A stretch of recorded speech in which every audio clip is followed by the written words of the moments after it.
Let's start. I'm using Visual Studio 2022. Different Visual Studio version will have a different type of UI representation. Just iterate. Now I just want to create a new project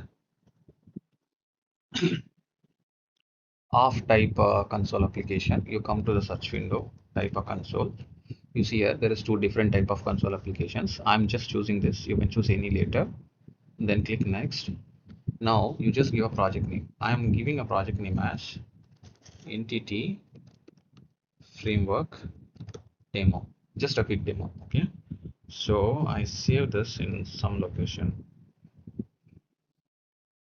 I'm using a this one, right? Okay, it just created a project and then there is a program class. Now you just focus on this scenario. Okay, this is very important. I am opening a SQL Server Management Studio. I have already created a database. I also created a table. Maybe I'll create one more table for your reference. Let it open. Okay, this is my local laptop server name and all, right? So I'm just connecting this SSMS. Now see, there is a database that I created already, which is called EP demo, and then there is a table that I created already, but I'm going to create a one more table. So the existing table is called as test. You see a select star from 100 rows. Just to show you what columns and what kind of data it has, right? I just created three columns. Column name is A, B, C from this table, but I don't have any data inside. That's where you see there is no data. Now I'm creating one more table, new table. I'll give a column name as ID number, ID, country, then maybe a name of a person. Okay, just then I'm defining this ID number column as a type integer. Okay, then I'll name this as primary key. As soon as you set this table primary key, let me save this table name as user. Okay, instead of user I say like person details, right? Detail, person details. Click OK. Now it has two tables. Now you see how many tables I have. Let me refresh. This is two tables. Now I will tell you a scenario. Just think of this use case. Okay, please focus on this. So use case will be very simple. Let's say you are writing a C# code right now, right? That console application, right? And you also have a SQL table. How many tables you have?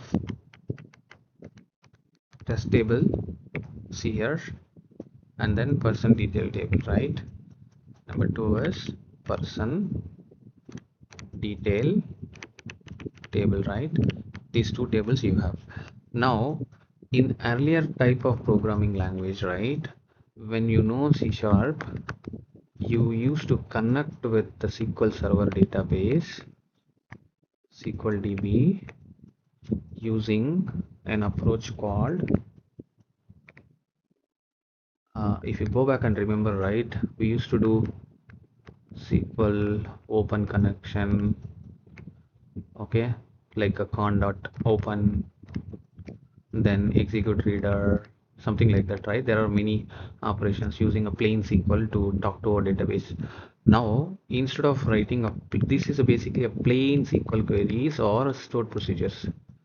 If you remember the old learning style, SQL plain query or SQL stored procedures.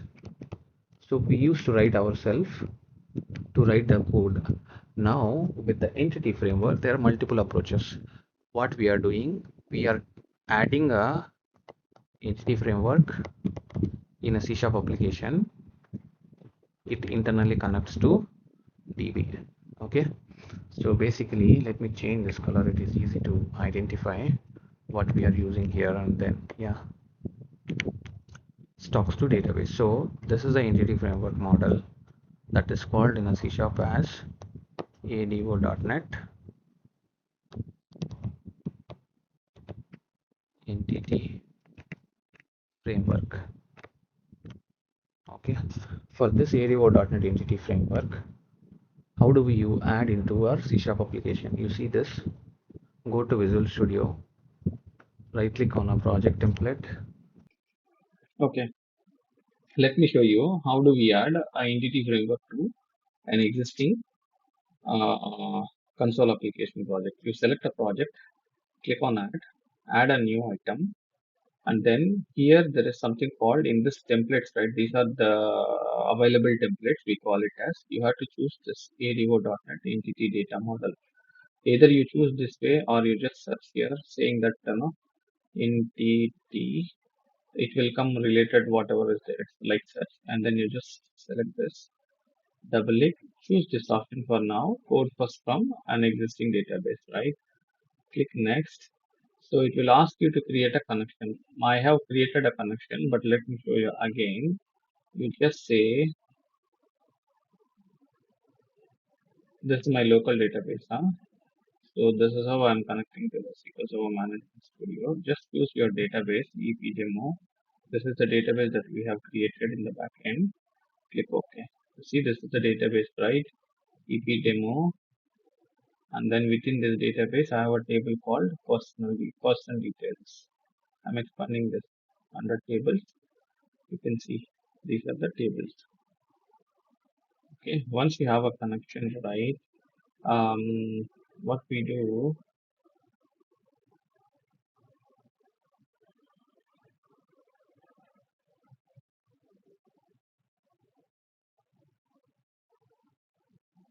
okay, this model name you can name it as whatever you want. I'm naming it as EF model 1.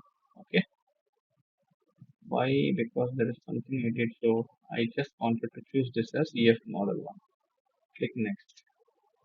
Then it will select, basically it will ask you to select what and all you need for your C Sharp programming. Okay, there are the requirements, right? Somebody say like I don't need a test table for my application. You don't need to select this test table.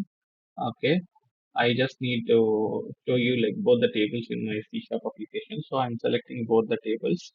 I don't have any views right now, but if there is a view, it will come also here in the listing. Click on finish. Now you have to observe a few things. So it takes its own free time to create certain files for us. First file name is model1.cs. Okay. This model1.cs, right?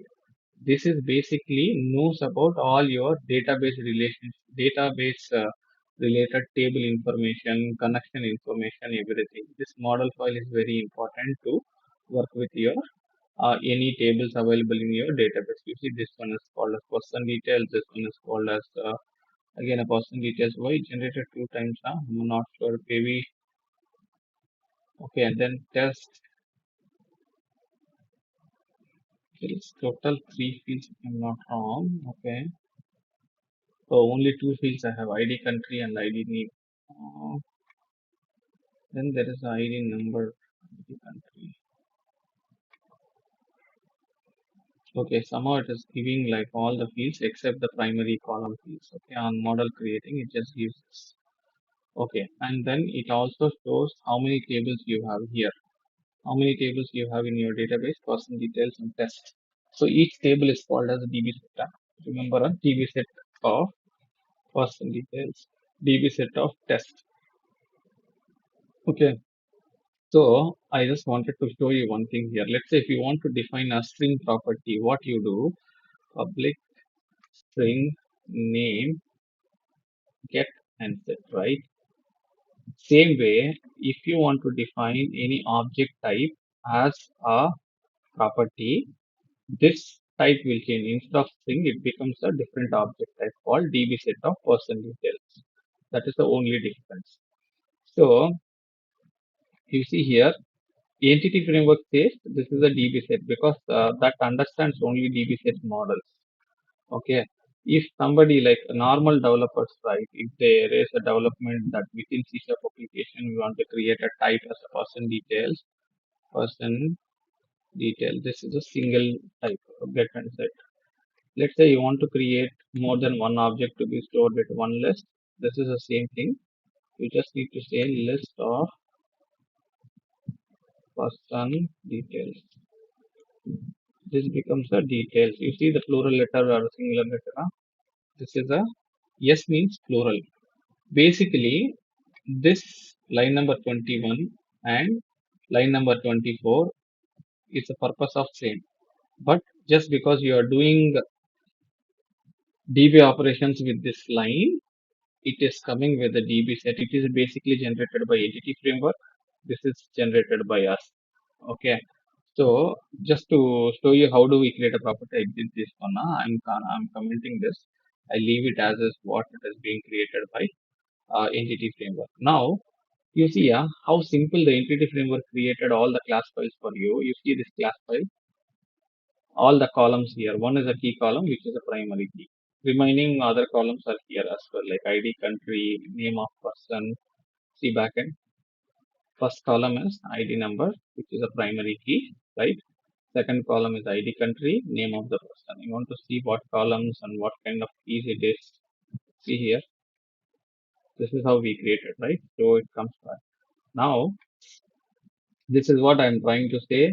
The best way of creating a model, right? So once you add this entity framework, right, this is helping you to create a C# class based on your database objects. This is the same way that we will be basically achieving few things. You see here, ADO.NET Entity Framework, currently we choose a code first approach. It will help us to create or generate a C# classes based on existing database tables. Correct? Then same way in CRM, I will show you later, but right now understand the concept. We have a CRM service utility.exe, that utility which helps to generate a C# class files based on given CRM database connection info. Or we have a XRM toolbox. The second add-on is called as XRM toolbox. In this tool, there is early bound generator exe, which will help us to generate a C# clusters. This point 1 and 2 related to CRM. I'll show you in the later in the real time also how it is being done. But it is quite near to the entity framework behavior. Okay. Then what we will be achieving using this additional extension tools is it will just save your time for development activities. Let's say you want to create a hundreds of fields or a properties in your future C# class. It's going to take longer time. But in this way, if you go, it will just generate a files for you in a fraction of seconds. Then you can just use those properties to work with your data models. Okay. Yeah, that's it for the day.